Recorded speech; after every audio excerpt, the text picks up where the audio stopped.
Tudo bem, pessoal? Eu estou aqui para apresentar meu projeto final da disciplina de projetos.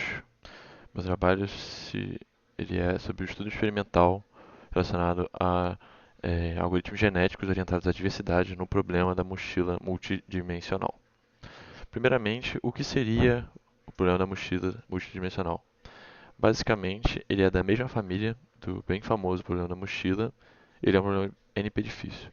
O que seria o problema da mochila unidimensional, né, que é o mais conhecido? Nós temos uma mochila, por exemplo, nesse caso aqui, com 15 quilos, ela tem algum é, fator limitante e você quer pegar a maior quantidade de objetos com preço associado e também esse fator limitante relacionado. Nesse caso, temos vários elementos aqui com valor associado e com peso associado. Então, a soma desses elementos aqui não pode ultrapassar de 15 quilos, mas queremos maximizar o valor total. O MKP, ele é um pouco além disso. Nós, no caso, não teríamos somente a limitação do peso, e sim várias dimensões de limitações.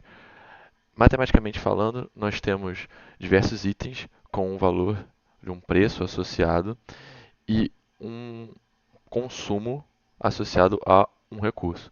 Temos N recursos, então cada item tem um consumo nesse recurso.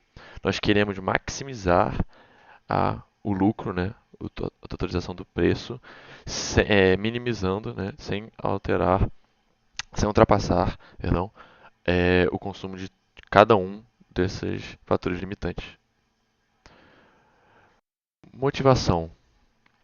O problema do MKP, além de ser NP difícil, ele é utilizado como benchmark em várias ocasiões, principalmente acadêmicas. Ele pode ser aplicado em logísticas, finanças, leilões, combinatórios, redes, diversos cenários. Pelo espaço de busca ser tão grande, 2 elevado a n, é encorajado o uso de metaheurísticas, como vou descrever mais para frente. Metaheurísticas baseadas em população normalmente são bastante utilizadas na literatura para o MKP. Então, eu tenho como objetivo nesse trabalho avaliar empiricamente alguns mecanismos de diversidade e uma rotina de intensificação coligados a um algoritmo genético baseline. Por que foi escolhido o algoritmo genético? Bom, ele é muito comumente utilizado, normalmente com hipergulosos, para lidar com a inviabilidade. E a diversidade ela busca mitigar a convergência prematura. Por exemplo, se uma população tem pouca diversidade, ela tem maior probabilidade de convergir uma solução que não é a ideal. As abordagens que eu trago é, foram retiradas da literatura. Basicamente, é a seleção sexual, nomeada de SGA, que ela busca dividir a população total em fêmeas e machos, tentando aumentar a cobertura do espaço e diminuir máximos locais. E a outra abordagem seria a de pais por K-means, onde nós pegamos a população total e clusterizamos em K-clusters, e essa seleção é feita entre diferentes clusters. Né? Pais vão ser de diferentes clusters. Por fim, nós ligamos também isso a uma rotina de intensificação via Tabu Search com o Strategic Oscillation. Ela busca explorar os dois lados da fronteira de viabilidade, indo e voltando para tentar melhorar a solução. O Static Oscillation ele é historicamente bastante eficaz no MKV, por isso que eu quis coligar com essas novas abordagens de diversidade para ver o quanto nós poderíamos ganhar. Nós temos o arcabouço proposto seria de um algoritmo genérico comum com RPR guloso. Essa seria a primeira camada e utilizaríamos como comparativo às outras. A segunda camada então seria a de diversidade, onde poderíamos escolher um dos dois métodos que eu já tinha explicado. E a última, por fim, seria a camada de intensificação. Então nós teríamos no total 6 abordagens diferentes. O GA padrão com intensificação, ISA com o 100, K-means com o 100, intensificação. As instâncias que foram analisadas foram retiradas da OR Library, que é uma biblioteca que tem várias instâncias de diversos problemas que foram amplamente estudados pela bibliografia, pela literatura. Esses Essas 90 instâncias elas foram divididas em tightness distintos e elas têm valores de referência como o best no e a relaxação linear presente no repositório via este arquivo. O baseline ele foi representado com cromossomos binários 0, 1, onde se xi igual a 1 significa que o item i foi selecionado. A população inicial então foi gerada aleatoriamente, sem garantir essa variabilidade, e depois foi feito um repair guloso, removendo os itens de pior densidade até satisfazer as capacidades das N restrições.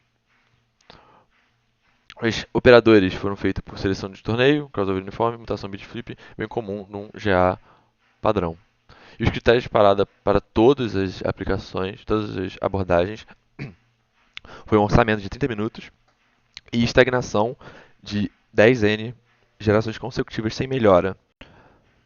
Dentre essas 6 configurações de execução, foi-se analisado as seguintes métricas, divididos entre a mediana de cada tightness.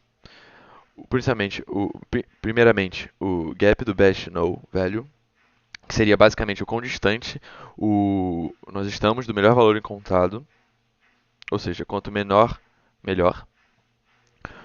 Depois, o gap em relação ao limitante superior da relaxação linear. Isso indica o quão perto nós estamos do melhor possível. O tempo de execução, até 30 minutos. A diversidade, ou seja, o quão diferentes são os indivíduos da população na fase final. E a porcentagem de sucesso em que a nossa abordagem iguala o best known value.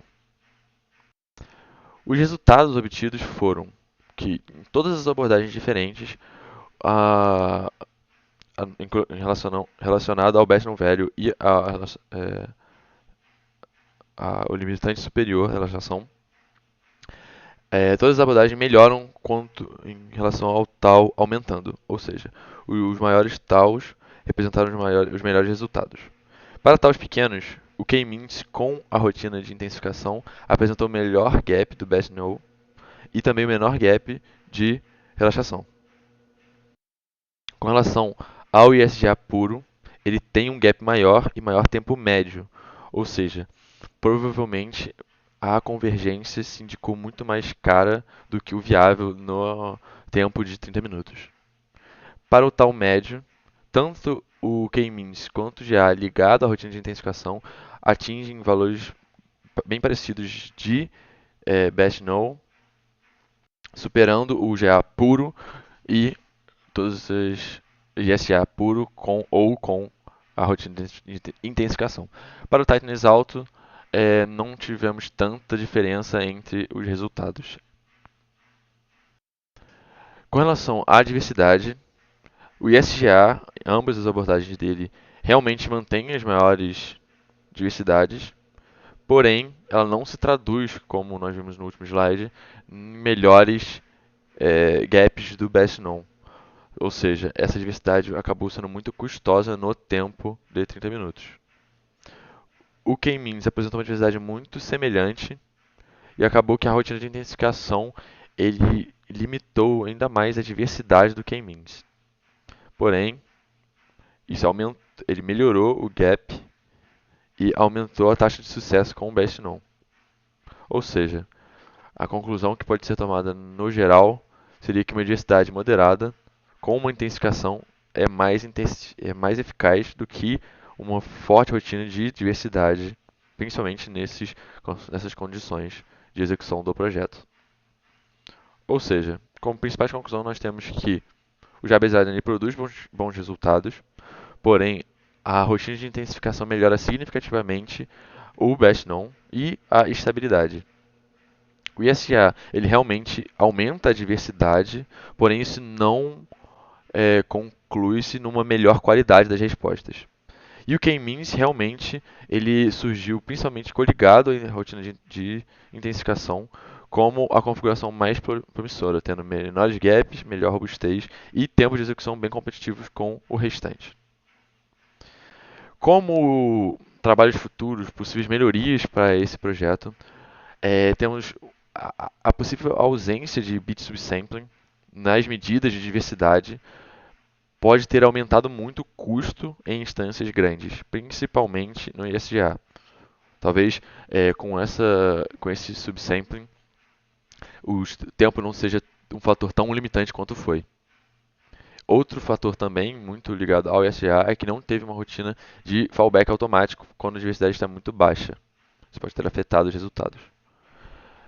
Os parâmetros, os diversos parâmetros presentes não foram é, amplamente analisados ou ter algum tipo de tuning para achar os melhores hiperparâmetros, o que pode também ter afetado os resultados de todas as abordagens. Também não foi gerado os gráficos de TTT por conta do tempo do projeto. Então, como próximos passos seria analisar não só esse tuning geral de todos os parâmetros, mas também incorporar esse subsampling, esse fallback e analisar o TTT de todas as abordagens. Aqui está o repositório e as principais referências utilizadas nesse trabalho.